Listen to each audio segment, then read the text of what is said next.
Assalamualaikum warahmatullahi wabarakatuh. Dari kitab Al-Adabul Mufrad, mari kita lanjutkan pembacaan hadis yang ke-697 Pak ya. Sebagai kelanjutan doa-doa yang dipanjatkan oleh Rasulullah sallallahu alaihi wasallam. Silakan.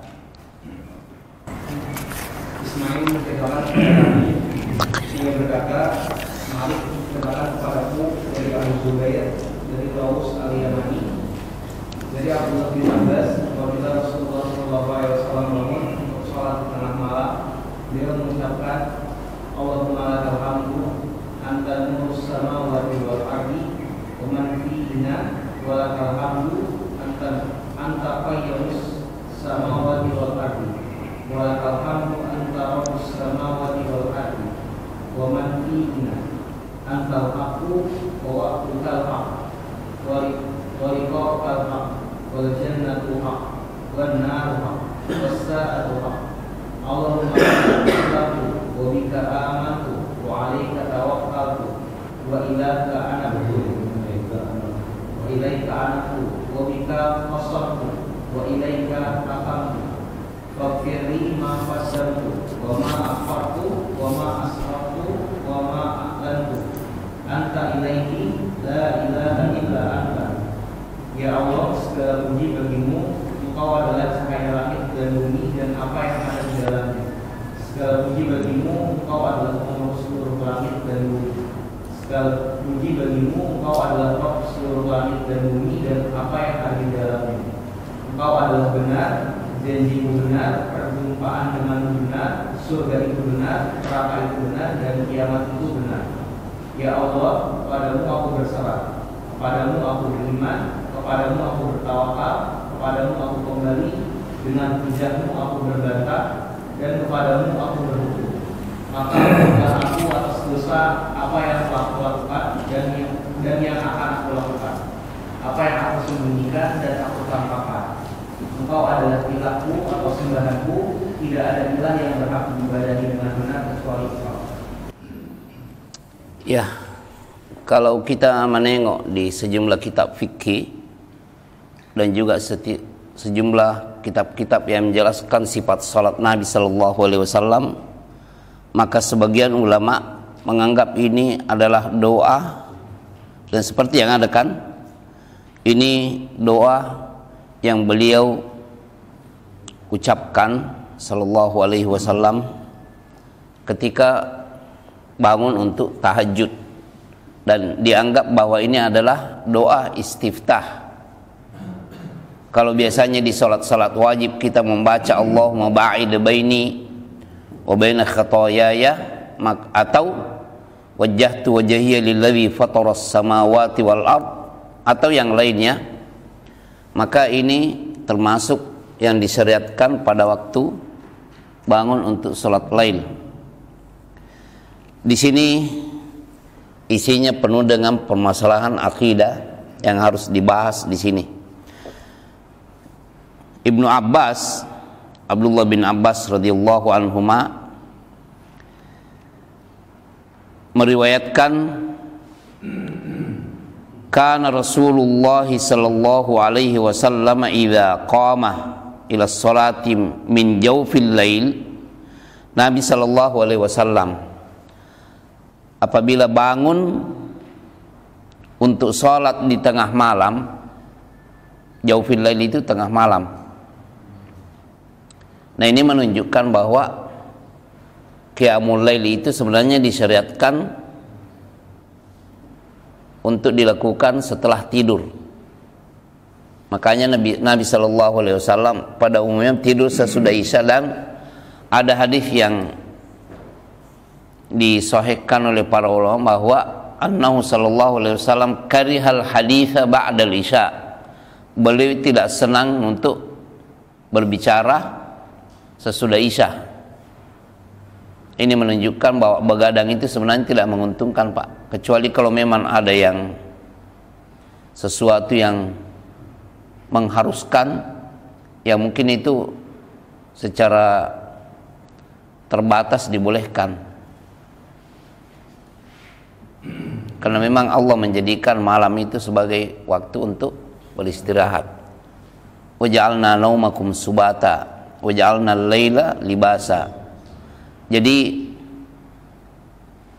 sebenarnya tarawih pun, istilah tarawih yang biasanya dipakai untuk qiyam Ramadan ya, kalau diperiksa-periksa dalilnya itu termasuk di zaman Umar bin Khattab itu dilakukan setelah, bukan langsung setelah Isya.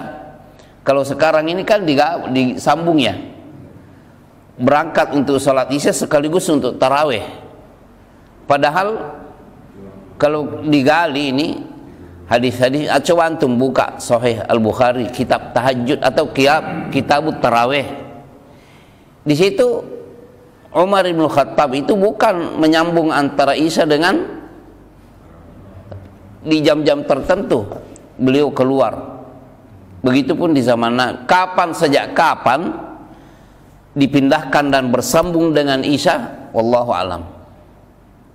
Makanya sebenarnya anak termasuk praktisi fikih dan usul fikih yang menyerukan, cobalah masjid-masjid yang sunnah itu contohkan sesuai dengan realis. Jangan karena kebanyakan, tapi sesuai dengan dalil yang ada bahwa tidak, silahkan pulang dulu, pulang, atau bagi yang mau berzikir di masjid atau mau tiduran di masjid, nanti jam-jam sekian, jam 9 atau jam 10 baru lakukan qiyam Ramadan, agar orang beristirahat dulu. Karena banyak juga kan orang yang sholat tarawih tapi mengantuk ya. Antum merasakan, mungkin antum sendiri di sini ada yang merasakan terlalu memaksa-maksakan itu tarawih dengan prinsip bahwa sholat dengan imam sampai selesai, seakan-akan sholatnya itu dari awal malam sampai. Tapi kalau kalau sholatnya bagus, khusyuk, tapi kalau ternyata dari awal sampai akhir itu dalam keadaan goyang, karena seharian kan puasa sambil apa? Cari nafkah ya. Jadi jangan hanya menggarisbawahi pahalanya, tapi prosesnya itu kan ada larangan sholat dalam keadaan mengantuk. Bagaimana mendapatkan pahala sempurna? Dia ikut sholat di belakang imam dalam keadaan mengantuk dan dia tidak paham apa yang dia baca. Ini jadi idza qama ila sholati min jawfil lail, apabila beliau bangkit untuk sholat pada tengah malam, qala, beliau membaca. Ya, sekali lagi sebagian ulama mengatakan ini adalah doa istiftahnya, karena di sini tidak dijelaskan kapan beliau baca ini. Allahumma ya Allah, lakal hamdu,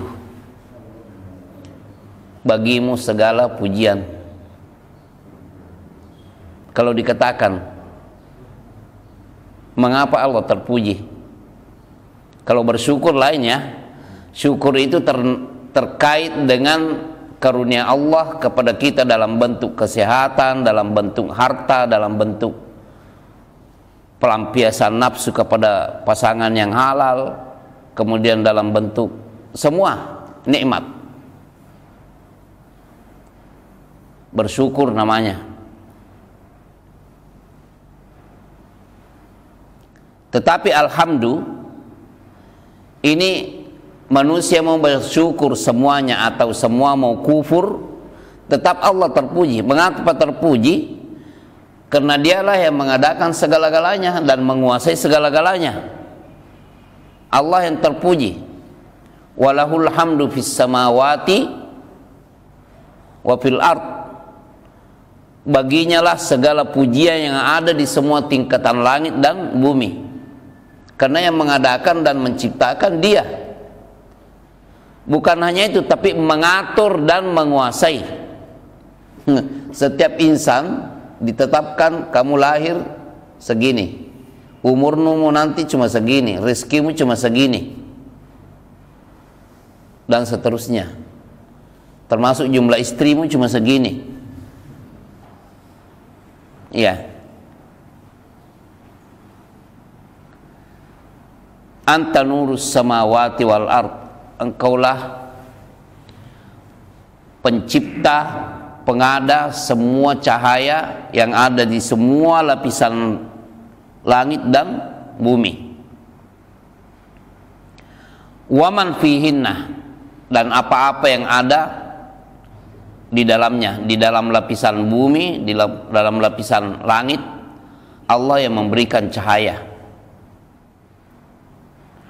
Walakal hamdu, terulang nih, dan hanya untuk mula segala bentuk pujian.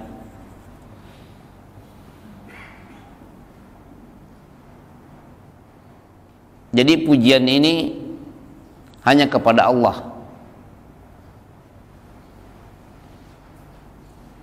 Antum lihat betapa Nabi Shallallahu Alaihi Wasallam mementingkan lafaz-lafaz seperti ini sampai 33 kali diucapkan setelah salat wajib. Begitu juga subhanallah dan juga takbir. Padahal salat itu sendiri kan sudah ibadah ya.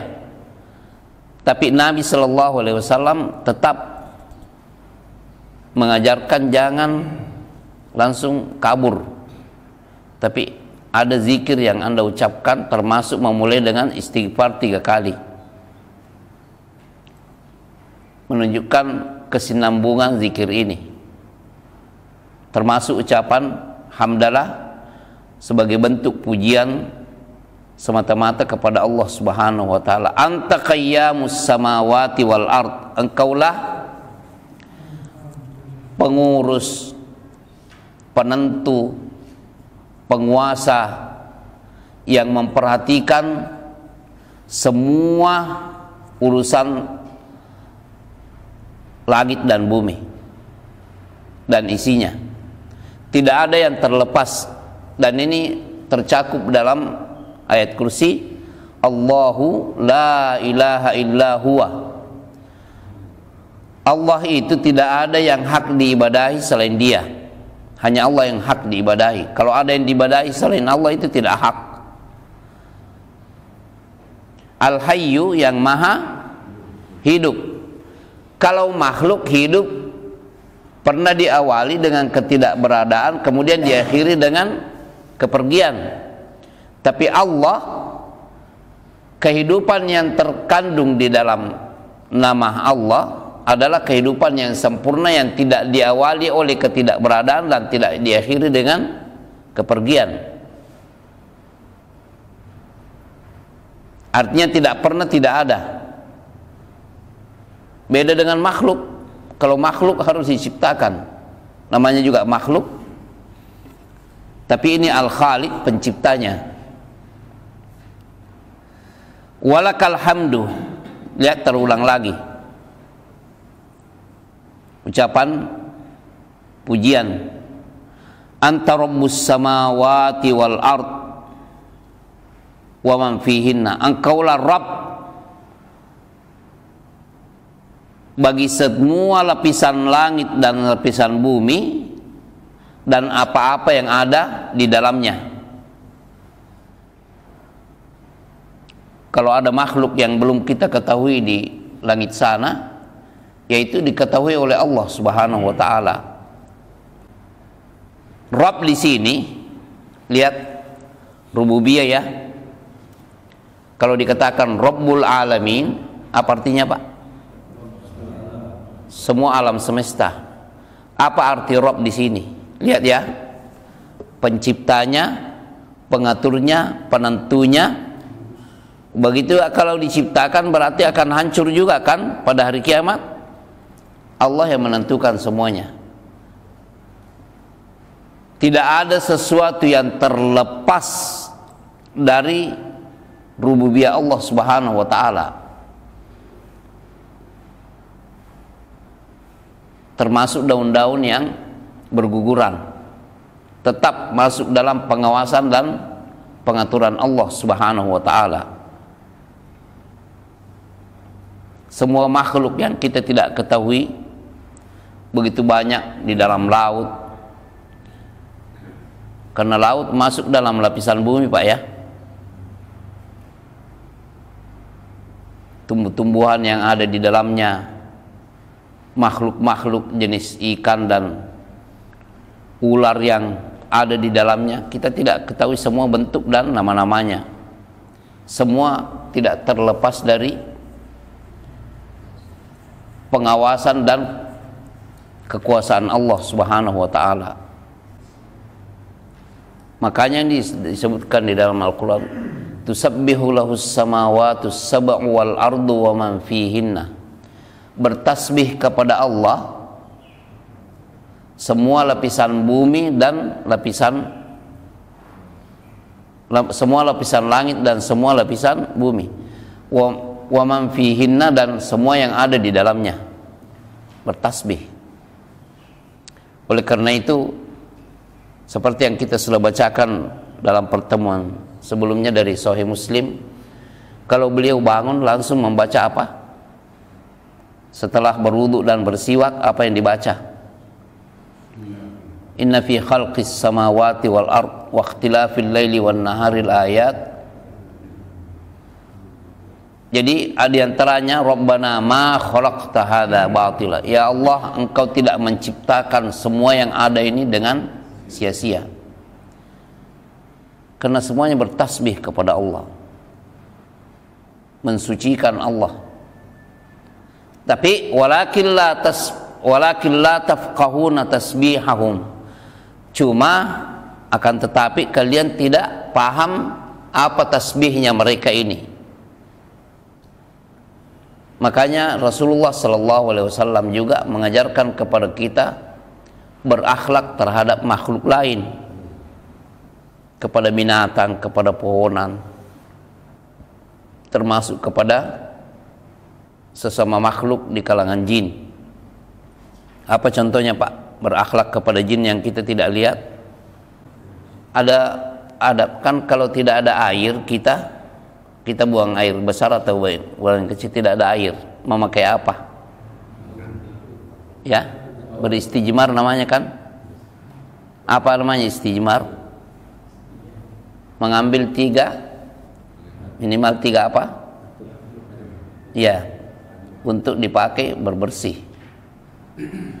Tapi kalau di situ ada tulang seperti bekas ini, antum ada tulang iga yang sudah dimakan dagingnya lalu dibuang dan mengering, itu jangan dipakai untuk beristijmar, karena itu makanan saudara kita di kalangan kaum muslimin jin. Tidak boleh, dilarang oleh Nabi SAW. Itu makanan mereka. Tapi jin yang kafir atau yang fasik, tetap makanannya makanan kotor. Tapi yang muslim itu makanannya yang jenis begini. Kalau dibuang, tiba-tiba antum melihat mau beristijmar, jangan dipakai. Itu akhlak, karena itu makanan mereka. Begitu juga kalau menemukan ular di dalam rumah, jangan serta-merta ular langsung dibunuh. Usir dulu minimal 3 kali dengan mengancam, katakan keluar, kalau kamu tidak keluar berarti saya bunuh.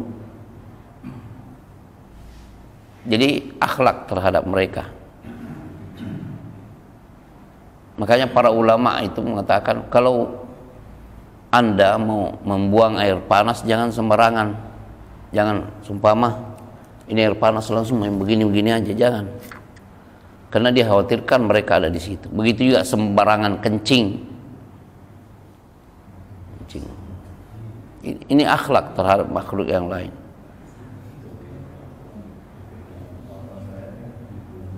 Karena semua bertasbih. Ya, orang golongan yang beriman di kalangan mereka juga ini memberikan dukungan kepada orang-orang yang beriman di kalangan manusia. Banyak kan kisah. Kalau antum mau ini kisah-kisah yang unik tentang mereka, itu ada buku yang sudah diterjemahkan ke dalam bahasa Indonesia, Ahkamul Marjan fi Ahkamil Jan. Itu Al-Hafidz Jalaluddin As-Sayuti itu di situ mencantumkan sejumlah riwayat yang ya tidak apa-apa, yang menunjukkan tentang kehidupan mereka. Tapi jangan pernah mengatakan mau mencari gadis mereka atau janda mereka ya.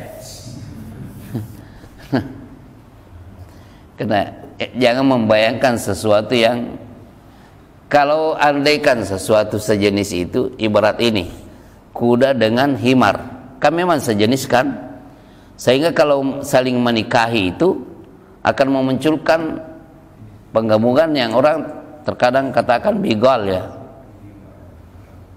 Tapi manusia dengan jin tidak mungkin, kan beda.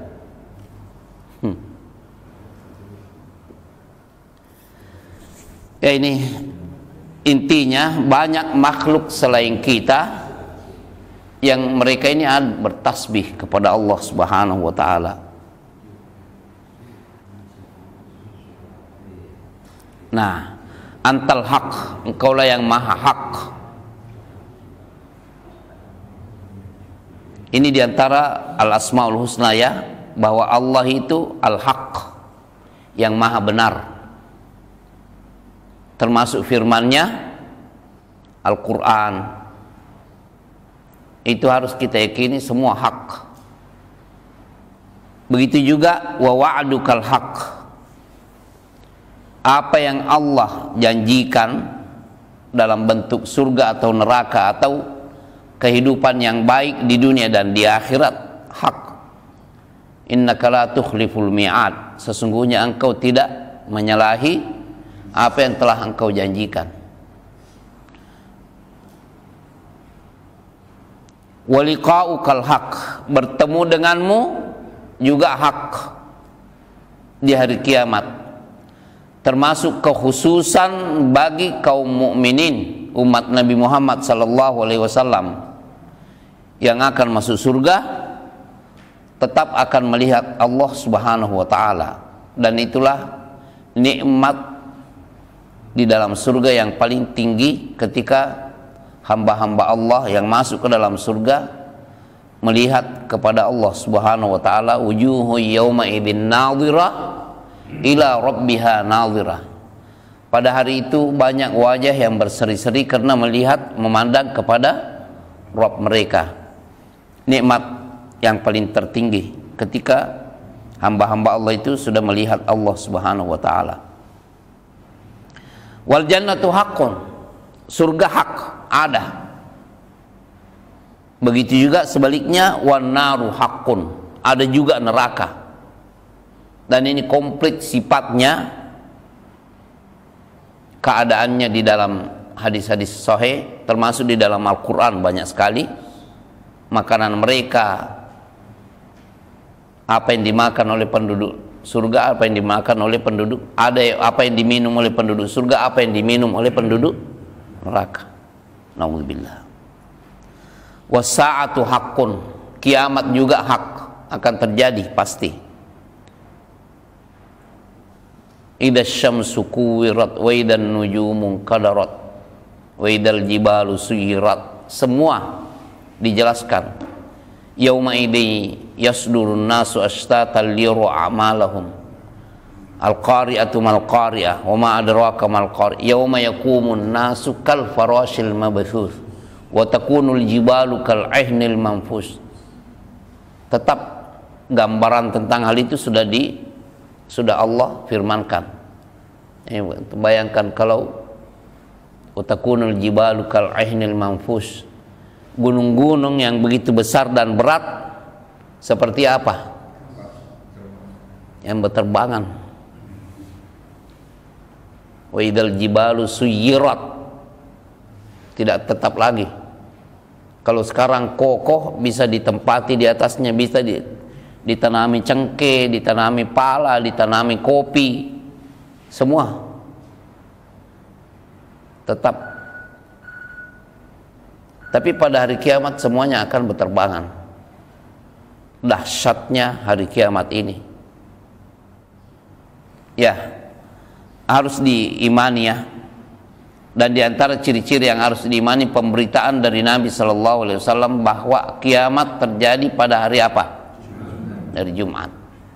Ya. Allahumma laka aslamtu, ya Allah, kepadamulah aku berserah diri. berserah diri kepada Allah Subhanahu wa taala secara lahir dan batin. Wa bika amantu, dan kepadamu aku beriman. Alaika tawakkaltu, hanya kepadamu aku bertawakal. Semua diserahkan kepada Allah Subhanahu wa taala. Wa ilaika nabtu, dan aku kembali kepadamu. Saya kembalikan segalanya kepadamu. Wa bika khasamtu, dan denganmulah aku berusaha. Artinya dengan pertolongan Allah kita bisa melakukan segala-galanya. Wa ilaika hakamtu, dan kepadamulah aku berhukum. Lihat ini masalah tauhid ya. Dalam urusan kehidupan kita ini semua hukum harus diserahkan kepada Allah. Wa anihkum bainahum bima anzalallah, dan hukumilah makhluk itu dengan apa yang Allah turunkan. Wa man lam yahkum bima anzalallahu fa ulaika humul kafirun. Lihat bahayanya. Permasalahan ini bukan permasalahan sepele. Makanya orang-orang yang tidak mau berhukum kepada apa yang Allah dan Rasulnya tetapkan, itu bagaimana antum mau ini? Mau memberikan status mutlak kepada mereka? Faghfirli, maka ampunilah aku, ma qaddamtu, apa-apa yang telah aku lakukan, wa ma akhartu, dan berikutnya yang akan saya lakukan. Ya, karena kita tidak tahu apakah kita istiqamah menunaikan ibadah ini atau akan diombang-ambing dan digoda oleh pasukan iblis. Karena fitnah dunia ini banyak. Terkadang hari ini orang menjadi orang taat, besok berubah menjadi orang yang paling fasik. Bahkan menasihati orang lain, tapi dia yang fasik. Bagaimana mungkin terjadi hal-hal seperti ini? Ya karena ada penggoda. Makanya di sini isinya beliau mencontohkan, memohon kepada Allah apa yang telah lalu dan apa yang akan datang. Dan untuk beliau sudah diterima dan dikabulkan oleh Allah Subhanahu wa taala. Kita sebagai umat beliau ikut berdoa seperti ini, memohon ampun kepada Allah terhadap apa yang telah lalu dan apa yang akan datang. Wa ma asrartu, dan apa yang aku rahasiakan, semua dosa-dosa yang aku tidak nampakkan kepada sesama makhluk, aku memohon ampunanmu. Wa ma a'lantu, atau apa-apa yang aku lakukan dengan terang-terangan. Pertanyaannya begini, mana lebih banyak dosa yang dilakukan oleh manusia secara sembunyi-sembunyi, yang sembunyi-sembunyi atau yang terang-terangan, Pak? Tapi ada juga yang terang-terangan kan? Ya. Ada juga yang terang-terangan. Kalau dikatakan kenapa begini, saya belum tahu, padahal pura-pura, bukan tidak tahu, tapi pura-pura tidak tahu. Anta ilahi, engkaulah yang aku ibadahi. Engkaulah yang aku ibadahi. La ilaha illa anta, tidak ada yang hak diibadahi kecuali engkau. Nah, ini Nabi Shallallahu Alaihi Wasallam, seperti yang disebutkan oleh sebagian ulama, bahwa inilah doa istiftah beliau ketika, ada juga yang pendek sebenarnya. Artinya istiftah salat lail beliau yang lebih pendek daripada ini, yaitu Allahu Akbar, Allahu Akbar, Allahu Akbar, Dzul malakuti wal jabaruti wal kibriyai wal azamah.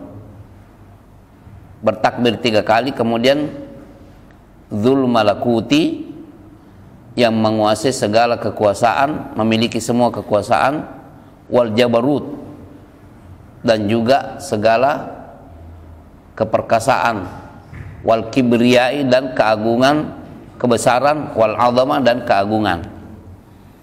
Ya, banyak, sekitar berapa ya, 12 istiftah ya. yang pendek, yang panjang, yang semuanya ini mengarah kepada tauhid sebagai bentuk pengakuan akan kekuasaan Allah Subhanahu wa taala. Subhanakallahumma bihamdika asyhadu an la ilaha illa anta astaghfiruka wa atubu ilaik. Assalamualaikum warahmatullahi wabarakatuh.